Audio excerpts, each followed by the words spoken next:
all. We pray that you'd be Lord of all today. It's time now for our keynote speaker, Phil Togwell. We're delighted to have him with us. Phil is National Team Leader with Prayer Spaces in Schools.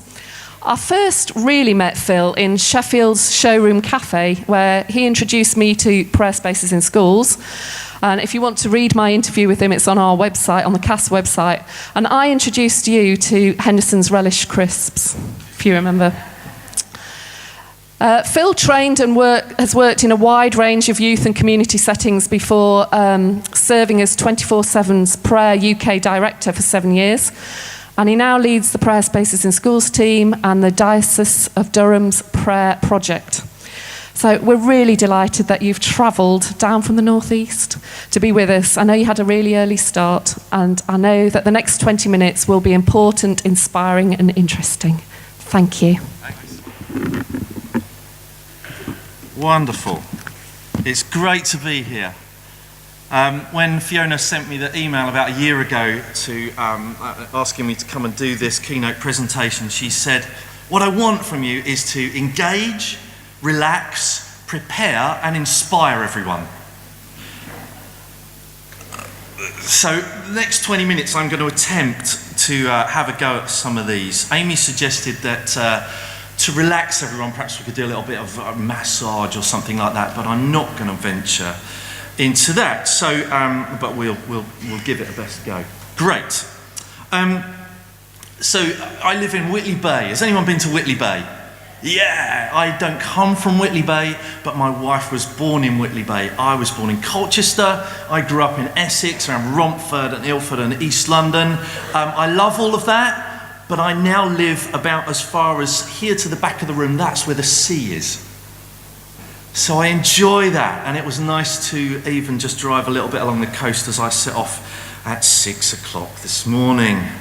As Fiona said, I work for Prayer Spaces in Schools. I actually work for 24/7 Prayer. Prayer Spaces in Schools is part of a project of 24/7 Prayer. And I know that a number of you have already been involved in hosting prayer spaces in your schools. Perhaps you could just wave at me if you've already had a crack at this. Fantastic. I'm sure you will agree with me that there is something special about hosting a space where children and young people, perhaps for the first time, explore prayer. I know Neil and Nikki have been having a crack at this locally, and it's been really exciting. This whole thing for us started accidentally. There was no kind of leadership team meeting that hatched this idea of Prayer Spaces in Schools. It kind of started by accident in September 2007, nearly 10 years ago. And yet now, as far as we're aware, there have been at least 2,500 prayer spaces in schools. And many of those schools have then gone on to set up something permanent. And this isn't just church schools, it's state schools as well, in more than 20 nations. Over the last few months, we've heard of a few new nations trying prayer spaces for the first time. Pakistan, for example. Those of you who are coming to the workshop a little bit later, I'm going to show you some photos of that. We heard about the first prayer space in a school in Jamaica. Anyone fancy a field trip? Yeah. It is very, very exciting, and we've got a lot going on at the moment. We're in the middle of a research project into the impact of prayer spaces in schools. In fact, there's a professor from York University who's helping us with that. A few weeks ago, we were invited by the head teacher of an Islamic school in Slough to come and run a prayer space based on our Christian values in that school. We had a phenomenal time. Is this being recorded, by the way? PA people are busy doing something. Okay, I'll be careful what I say. One of the questions I asked the head teacher at the end of this day, this was a Muslim head teacher, I said to him, are there not Muslims that could do this? You know, much of what we're doing here is great youth work.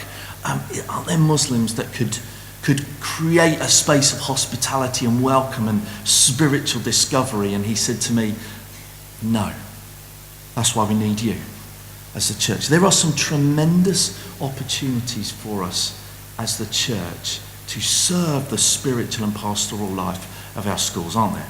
That's what we're all involved in one way or another. So let's be confident that God is opening some doors. In these few minutes that I've got, I'd like to suggest 4 things. I want us to reflect on 4 simple themes. And by way of setting the scene, I want us to watch a short video, which is not spiritual in the slightest, but for those of you who are of my age and above, and there are maybe 1 or 2 in the room here, you may remember this little video. We won't be there when you cross the road, so always use the green cross code. Who remembers that? Yeah. Now, I might be wrong about this, but I'm pretty sure that... don't show that. We're going to watch the video again now. Technology. Oh, it's all going horribly wrong. I'm clicking. Are you clicking as well as me? We've got nothing now. For those listening to the tape at this point, we're having some slight technical hitches. Okay, so who remembers the 4 elements of the Green Cross Code? First, stop, look, listen, think. People often forget that one, think. So we're going to look very briefly at these 4 themes, because I want to suggest to you that in all the different things that we're doing, these 4 themes can provide us with maybe a framework for growing, for fostering the spiritual lives of the children and the young people that we're working with. So, can we have the first one, please? Stop. I won't stop. There we go. It's an easy thing for me to say. The children and the young people that we're working with are living increasingly accelerated lives, aren't they?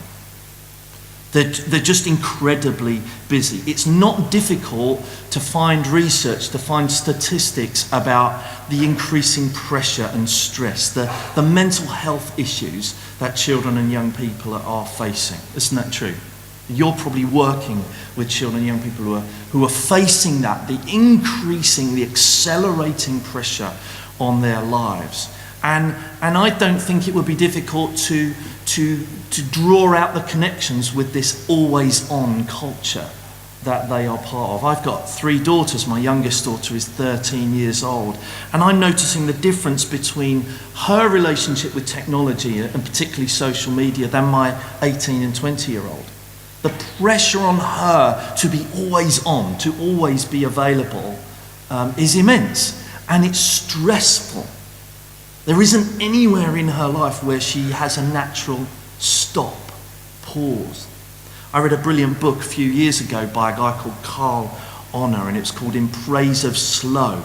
Who feels like they'd like to read it just having heard the title? And in the book he says this: we must make time for activities that defy acceleration. We need some moments for us as workers, don't we? Need some moments, we need some activities, we need something in the rhythm of our lives where we stop, where we pause, where we are still. The Bible encourages us, be still and know that I am God. It's difficult to know God when we're moving at 100 miles an hour. And so there's a rhythm of life that we see expressed in Scripture, in the life of Jesus as well, of pausing and being still. My good friend Joe Steinke is one of my coaches. He lives in Kansas City, and he says this: everyone in ministry needs to do these 4 things: pause daily, Sabbath weekly, retreat quarterly, vacation or holiday annually. I'll say this again: pause daily. Find some way to stop. Switch the phone off, sit on a bench, just watch the world go by. Sabbath weekly. We're not very good at that, are we? Retreat quarterly. Get some time away to read and be still. Holiday annually. We need pause in our lives. And as youth workers and children's workers, we need to help the children and young people that we're working with to be still. In prayer spaces, I find it fascinating that there's always an activity around being still. It might be called calm jars, or it might be a teepee with some lava lamps or something like that in it. And at the end of the lessons, Almost always, almost without fail, children or young people will say that that was one of their favourite activities. It is a myth that children and young people don't want to be still, they just don't know how. And I think part of our nurturing, our discipling, our fostering their spiritual lives is perhaps helping them to be still. I'm going to leave you with 4 questions by the end of today, and this is one of them.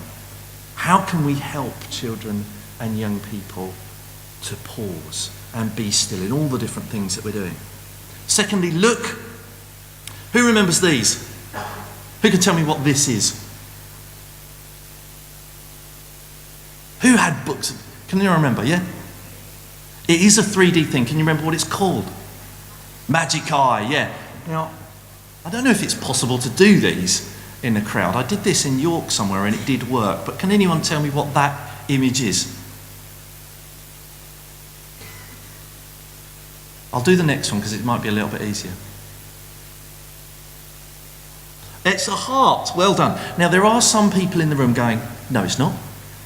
There's not a heart there, but some people can see it. I remember a few years ago, my nephew Josh had one of these Magic Eye books for Christmas. And so for the whole of Christmas Day, he was flicking through this book saying, it's a unicorn doing some knitting. This one is a footballer wearing a toupee or something. And my wife, over the dinner, was looking through this book going, I don't believe you. I think you're all conspiring. You know, you're all saying there are things there, but there aren't. And then in the middle of the dinner, all of a sudden she went, I can see! It was like a miracle moment. All of a sudden, the confusion, this 2D mess, this chaos, suddenly coalesced into some 3D image. Life is like this, isn't it? It's confusing and it's chaotic, but there is something 3D. Jesus, over and over again, it's as if you've got eyes to see. There's the kingdom going on.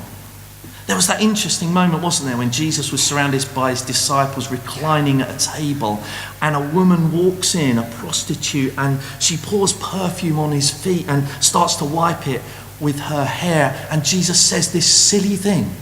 Do you see this woman? Of course, everybody's looking at her. The thing is, nobody saw a woman. What they saw was a prostitute. And so Jesus' question is really pertinent. What do you see? Because I see a woman. How can we help the children and the young people that we are working with to see the 3D, to see the truth of what's going on in our lives? I remember taking my wife and daughters to Vienna a couple of years ago, and we were at a conference, and every day we had to walk through Vienna main station, which was absolutely full of immigrants at the time, refugees who had been escaping the Middle East. And at first my daughters were quite scared. Why? Because they'd been schooled by the media to be afraid. And by the end of the weekend, when we had a little bit of feedback as a family on what's touched you most about this conference, my eldest daughter Megan said it was seeing those refugees, because I realised that they're not a problem to be fixed, they're human beings. She saw the 3D reality. And so here's our question in all the different things that we're doing. How can we help children and young people to see themselves, to see one another, and to see the world differently? Third thing, and I'm rattling on here, listen. This is my middle daughter, Poppy. When Poppy was born, she couldn't hear anything. She's profoundly deaf. When she was 2.5, she had one of these fitted. Can anybody tell me what one of these is? A cochlear implant, that's exactly right. So she had this 4.5-hour operation where they drilled through her skull and inserted an electrode array, and this is the piece that she wears on the outside. And with this piece of technology, she can hear. It's incredible. It is a miracle. What was interesting for us, having learned sign language with her, was to hear the speech and language therapist saying to us, you need to stop signing. Why? Because she can hear, she needs to learn to listen. There is a difference between hearing and listening. Everyone can hear, not everybody listens.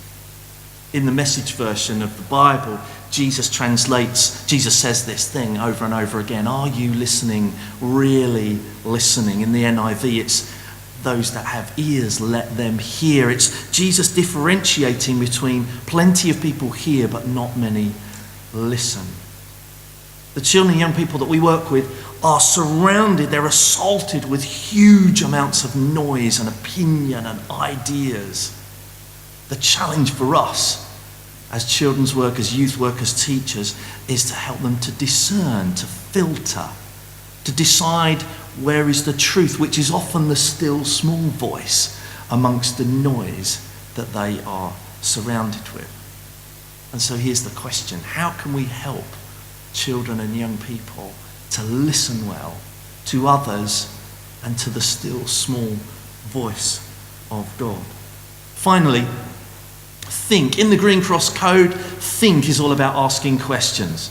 Ask yourself, is this safe? Asking big questions. Our spiritual path, our spiritual journey, and the journeys of the children and young people we work with is a path of questions. It's not a path of certainty, it's a path of constant questioning. One of the things I love about Jesus and the way that he interacted with people is he constantly asks questions. A good friend of mine who many of you will have met, Lat Blaylock, he did a session with us with the Prayer Spaces in Schools Network a few years ago, and he had a screen scrolling with all the questions that Jesus asks in the Gospels. And it went on and on and on. And he got to about 400 questions. Interestingly, Jesus asks far more questions than he is asked. Interestingly, Jesus often responds to questions with questions. Interestingly, it seems that Jesus' preferred teaching method is to ask questions. Are we perhaps guilty of giving answers to questions that aren't even being asked? What could we do to foster, to encourage the questions that children and young people are asking? Here's a few that we've seen in prayer spaces over the recent weeks. I just pulled a few out of my photo file. Why can't we see you, God? That's a good question, isn't it?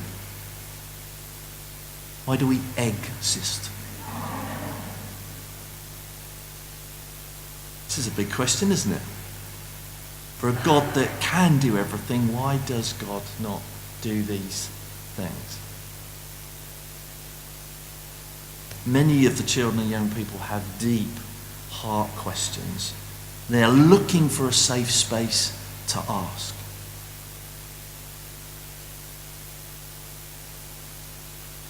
Why did God create evil things as well as good things? Why can't I be pretty and skinny? That was one of mine, actually.